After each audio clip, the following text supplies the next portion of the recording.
welcome to We Never Met, the podcast where I have interesting strangers on every single week. Today you can introduce yourself. Ryan Burns. How you doing? I'm doing pretty good. How are you doing? I'm good. We were just having a conversation about tea and coffee. Yeah. The essentials. And you are a musician, an artist, a writer. And we were sort of talking about that process. And so you drink tea before you write always? Almost always. So before, I write. So, does it get you in like the right mindset or something? Or yeah, I was reading a book. I forget who it was by that was talking about before you're doing something creative, getting into that flow and having a process of going into it. Yeah. And I decided that I like tea. I don't drink it all the time, but I figure I had this romantic idea of sitting down right with like a steamy beverage next to me, and I don't like coffee, so it couldn't be that. Right. And so every time I sit down to write, when I'm kind of in that writing mode, I do that, and it kind of pulls me into that space. Have you had writing sessions or things where you don't drink tea before, and is there a difference? Like, can you tell a difference between like the creative process, either or?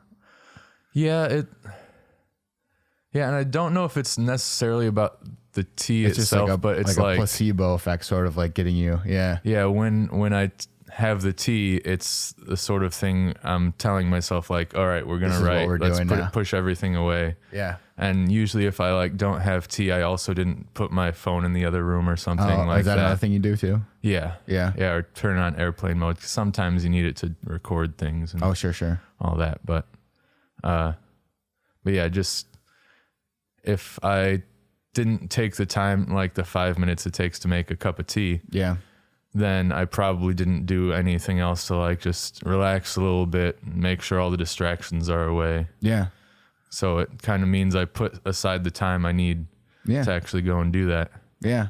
Well, that's interesting. And so like, what is your ideal writing situation? Like, what is your ideal space when you can go in and like really have a good session of writing? So it has to be kind of it doesn't necessarily have to be anything, but the place. So over the summer, for a couple months, maybe 3 months, I sat down like every weekday, 2 hours every morning, at my desk. I have this desk in my music room, and I just have this notebook and I just start writing.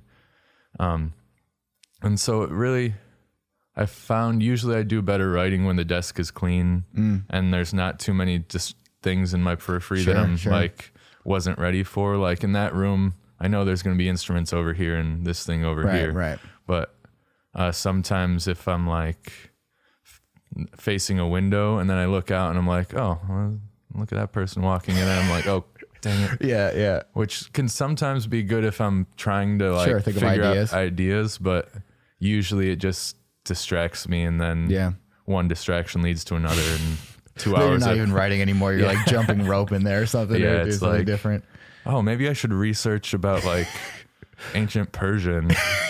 That sounds cool. That's what I do. Yeah, for sure. You get into like this one thing and you go down like a wormhole of like all these things. Yeah, and you don't know exactly how you got there. Right, but like, you're there. You're there now. Yeah. So that's interesting though, because you have an EP that you wrote basically in an art museum downtown, the Institute. So with that piece and knowing sort of how you write with limited distractions, was that tougher to do when it's in a public place, or did you just take the inspiration and go back and write?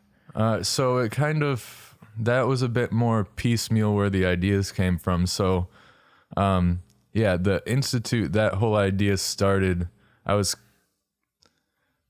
going through a bit of transition where I was trying to push more into my solo music thing.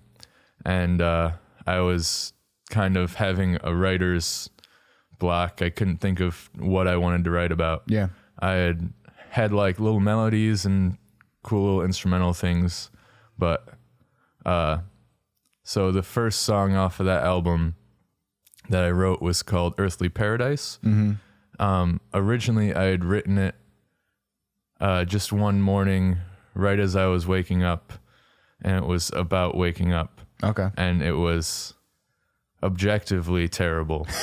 Why was it objectively terrible? It just was like it wasn't really about anything, and it was just like sounded like someone who was just rambling as they were waking up. So you were displeased with it from your perspective after that? Yeah, I was kind of lukewarm about it. I was like, Okay. I really like this melody. Yeah. But I most of the time, the first person who hears my songs is my wife. Mm-hmm. And I played it for her, and she was like, no, those words aren't good enough for the melody. I mean, I think she was meaner about it, which is what I want. It's, Yeah. usually, sidetrack a little bit. Yeah. So she's the sort of person that she won't really like a song until like this third or fourth listen to it. Sure. And so whenever I play a song for her, it's like, that's all right, or no, that's bad. And She has to hear it over and over again to really come around. yeah, and so usually she doesn't really say it's bad, but it's just not going to work if she's like, no, that's not going to work. Yeah. Sure. And so it's What's a good system to have? yeah, at least, it is. Yeah, that's what I'm looking for, and that's why I like her, is she shoots me straight. Right. She's not trying to just be like, yeah, everything you do is great. It's like, it can't be. That's impossible. Yeah, no. You like the melody of that song. Yeah, so but the words didn't. So she was like, yeah, those words aren't good. And I guess another little bit of history, I had written a song based on The Sun Also Rises by Ernest Hemingway. Sure. For this band I'm in, Distant Brothers. Another situation, I had this chord progression melody and a cool banjo part, and was like, what am I going to write about? Yeah. Actually, funny story about that. The whole reason I did that was me and one of the other guys in the band, we were sitting writing it, and it didn't have any words, didn't have anything. Sure. He asked me what the name of the song was, and I said Pamplona. I don't know why I said Pamplona. That's just the first thing came to your mind. Just like, this sounds like Pamplona, which I think I was trying to say Paloma. Oh, sure. The cocktail. Yeah. Not Pamplona the town, but it came out Pamplona. Yeah. And then I was like, oh crap, now I have to write a song about Pamplona. And so I researched, I'm like, oh, The Sun Also Rises is set in Pamplona.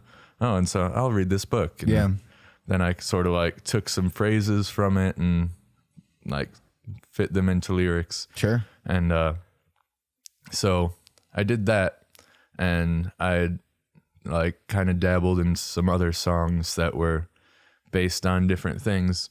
And so that afternoon or whatever, when my wife was telling me that the lyrics weren't very good, I was like, what do I write about? Yeah. And we are members at the Art Institute. Okay. And we have like a little coffee table book of like, these are some highlights from the Art Institute. And she's like, here, take this, write a song about one of them. And I opened it up, and it was to the page that was Earthly Paradise by Pierre Bonnard.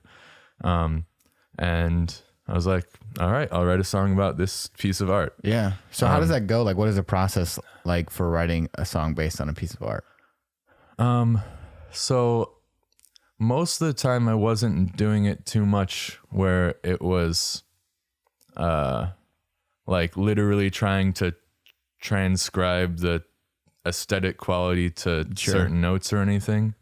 It was more trying to find the story inside of the piece. And then once I found that, just kind of, I don't know what you'd say, meditating on it, seeing if anything comes of it. And with that one, I already had the melody, so I kind of knew what shape it had to be. And when you're writing, a process a lot of people do is they'll have some sort of melody, and they'll just sort of find words to like fit in it, or what, like David Byrne and a whole lot of people do this, where they'll have the track underneath, and they'll just sing, and they'll sing it for like 20 minutes, and they'll just be like da ba da da do da da da, until sometimes you'll start hearing words in there that kind of just fit, or like certain melodic phrases just lend themselves just because of the accents to this word or another word. And yeah, so is that how it worked pretty much for that? Kind of. I also I knew I had certain it was a painting, so I knew the image I wanted to talk about, like the hills in the background, like they had like green hills in the background. The foreground was Adam and Eve set in like just Adam was kind of looking off in the distance. Eve was still asleep in the morning or something. You could see the serpent up here.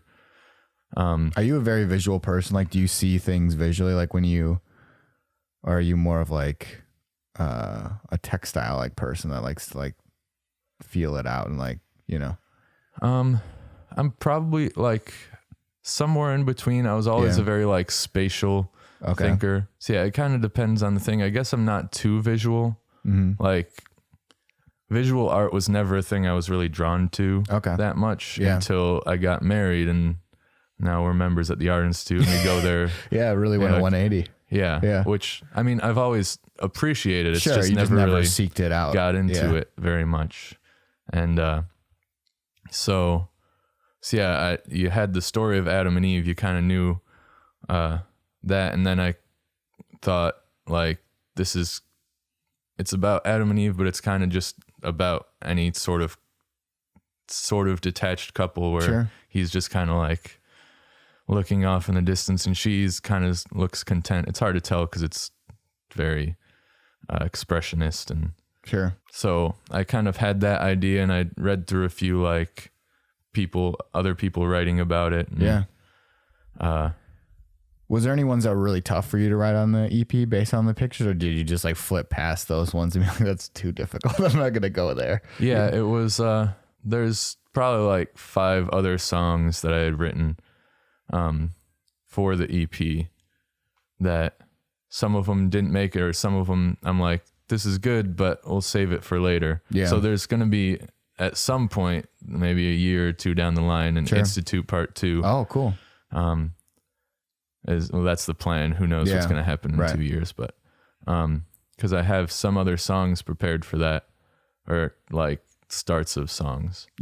Let's see. The Cirque de Verre was a bit tricky, just getting the kind of the mood of it came pretty quick, and then getting the actual verses, it took a few iterations of that. That one was John Singer Sargent painting. It has like it's set in the Cirque de Verre is the Winter Circus in Paris, and so I knew I wanted like weird Paris street music, like ba da da ba da, and sort of circusy.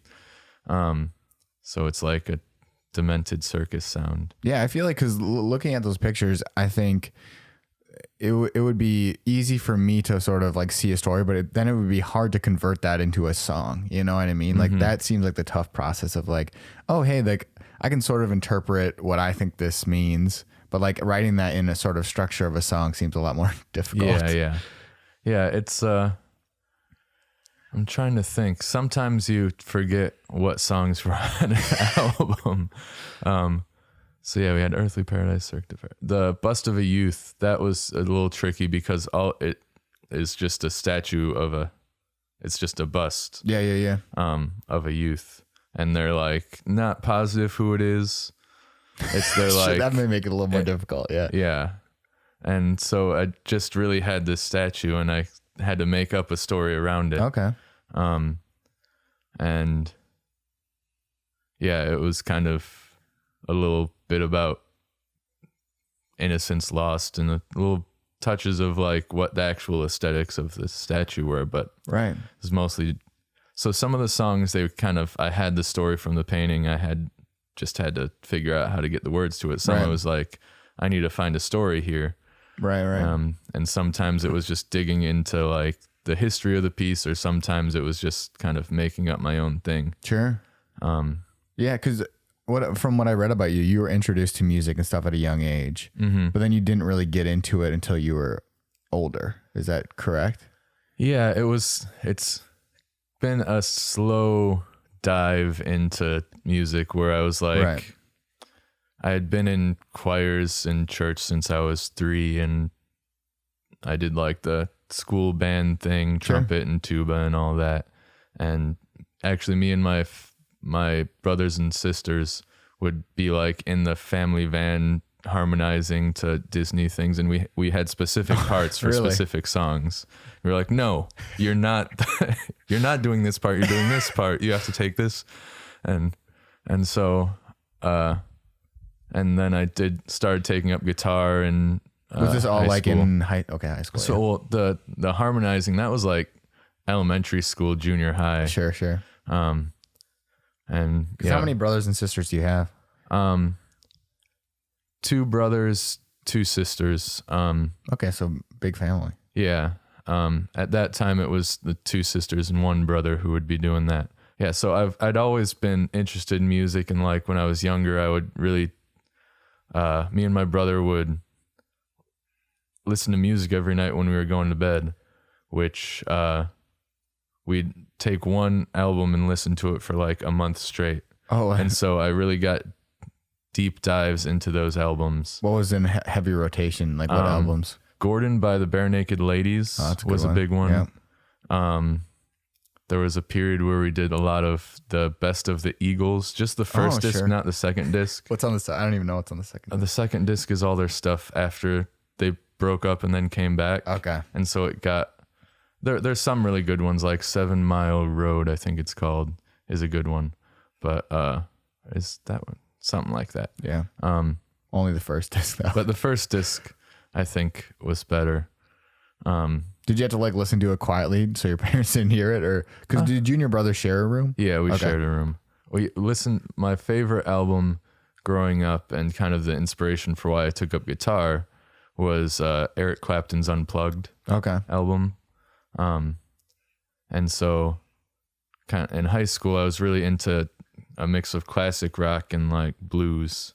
Sure. And that's kind of why I picked up the guitar. And yeah, I never really studied guitar though very much. I just was like, I want to play this song, I'll do it. I didn't take lessons. Sure. I just was self-taught. I got really into finger picking. That's one of the only things I actually studied a little bit. I was like, how do I do this Right. thing called Travis picking, where the thumb's always bum, bum, bum, bum. Oh, bum. sure. And so that's like one of the only things I actually was like, let's look up a little bit of lessons of this. Yeah. But Well, so what changed in your mindset from like that age to now where you're doing this full time and doing it for a career pretty much? then in college, I was a physics major. That's very different. My freshman year, it's, I was always like a advanced student of math and science and things. They like had to cart me to a different high school to take my math classes senior year, because there was like, There wasn't a hard enough class for you. yeah. I was doing like which calculus? It was some sort of Any of them are advanced tough, calculus, yeah. Not advanced calculus, like advanced for a high schooler calculus. Sure. And I always really liked it, and it was fun. I like math and science, but then my freshman year of college, I was going through a weird time emotionally, and like they took us and showed us the labs of people doing physics. Mm-hmm. And I was like, and they were explaining like, yeah, you do an experiment for 2 years, you setting it up, getting all the machinery set up, and you do all your equations for 2 years, and then you see if it works. Oh, okay. And then if it does or doesn't, whatever, and then you go to the next one. There's something about it wasn't rubbing me the right way. And at that time, I probably had 4 electives I could have chosen that freshman year. Yeah. And 3 of them were like a music theory, a music history, and a intro to world music class. And I think I was just telling myself like, you kind of like music, Ryan. Yeah. You should maybe look into it. And that intro to world music class, I was just like blown away. We had sections on like West African drumming and gamelan and all kinds of different cultures and their music. And I was like, how do I do this as a living? Right. And I went to my professor and I asked just that. I was like, how do I take this and do this for school so I can be a, and she was like, yeah, you have to do ethnomusicology, and they're actually starting a major that you can start doing. You'll be like the first people to graduate from it if you start right now. That's cool. And so I became an ethnomusicology major, which is like sort of anthropology and music combined. And they just made the major. Before it was sort of like a Frankenstein, but now it was an official major. And I was one of the first 3 people at the University of Illinois to graduate with that degree. And so I loved it. Yeah. But then I got out of school, and then I was back to like, so what do I do with this? I really didn't want to go back to school. And get like a master's or something like that. Yeah. Partly because all the debt I already had, and partly just I wasn't in the mood for school at the time. And I did this traveling music ministry thing. It's called Captive Free, where me and like 5 other people, were put in a van and travel around like the entire west half of the U.S. from like Mississippi west. And we went to like every state out there and saw all kinds of stuff and did programs at churches and things like that. And I loved it. It was one of the best years of my life. I think what I really loved about it was like touring with the band, and that was really cool. But when I got back from that, I was like, maybe I'll go into youth ministry, which I did, and it was not for me. It was. Why was it not for you? It was.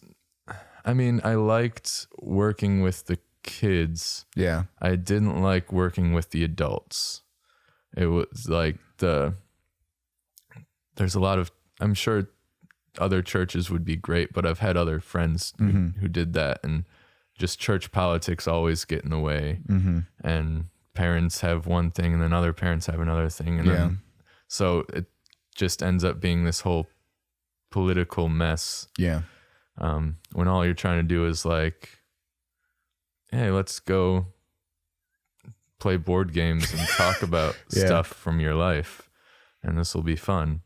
And so, it's not. So yeah, and you try to make it that just for the kids, but then on the back of it, you're trying to do all these other things. And so how long were you doing that for before you decided not to do it anymore? Well, it was 8 or 9 months before the church council decided I wasn't going to do it anymore. Okay. Which was weird because they decided to let me go the day after like my most successful event. I had like the most attendance, and so it was a weird one, but that is weird. It just turned me off kind of to working in the church. And then there was just this whole period of what do I do with my life that I feel a lot of people go through. A lot of people my age go through, you know. So how did you work through that and figure out like what you wanted to do? Yeah, me and my friend Dan started this band. We called ourselves Distant Brothers. And it was right about the time when like Avett Brothers, Mumford and Sons, the Lumineers were all getting big. And so we were like, we should start a folk band. Neither of us play banjo or mandolin, but let's learn banjo or mandolin. And you still do that now, right? You guys still play? Yeah, we still play. We play a good amount. We play around the city. We got a residency at a place called Mantra Saloon. So we're still working a lot and practice a lot. But so you had to learn a bunch of instruments then. So yeah, I was like, oh, I should learn how to play banjo, and mandolin, and everything else. Right. There was a time when I was more into the mandolin side of things. I think just because it's more similar to guitar, but. Is there double strings on each in a mandolin? Yeah. Each string is doubled up, so it's 8 total strings, but 4 courses is what they're called. Right. Which I never use that term when I'm actually playing. You just call it 4 strings. And they're doubled. So was it tough to learn that stuff though, or did it come pretty naturally to you? So it came naturally to a point. There was a period of time when I was trying to just play banjo like a guitar, and I could do pretty well. I already did finger picking on guitar, and then after a while, I went through and started getting deeper and deeper. So I was like into the Avett Brothers, Mumford and Sons. And Avett Brothers still one of my favorite bands. Yeah, me too. I saw them in Milwaukee. They were great. Oh, yeah. Nice. Which one that we saw them at? It was last year. Okay. Yeah. We saw them like 4 years ago. Or no, last year. When they played at Summerfest. Oh, okay. Well, was that 4 years ago, you said? I think so. Was that when they were with Willie Nelson and all those other people, or were they just by themselves? Because they did like a tour with a bunch of people like Willie Nelson and all Brandy Carlisle, not Brandy. Was it Brandy Carlisle? I think Brandy Carlisle was opening for them. Okay. Yeah, they're great live though. It's amazing. Yeah. So I was really into that, and so I kind of started playing like Scott Avett does, where it's kind of a mixture of finger picking and a lot of strumming and things like that. And that's still a big part of my style. But I started getting more into bluegrass and like really hardcore banjo stuff. And so over the past 7 or 8 years, it's just been this slow descent into obsession with the banjo. And that's kind of where I'm at right now. Yeah. That's what all I practice really anymore. I don't really practice guitar. Sure. Unless I have a song that needs it. Yeah. But I'll sit down for like an hour a day and do drills and stuff. I love the sound of banjo. Yeah. And I don't know what it is about it. Yeah. And I don't know if anybody does, but it's still a mystery. There's a certain group of people are just like, that banjo, it's something about it. It's really something. Yeah. Yeah. And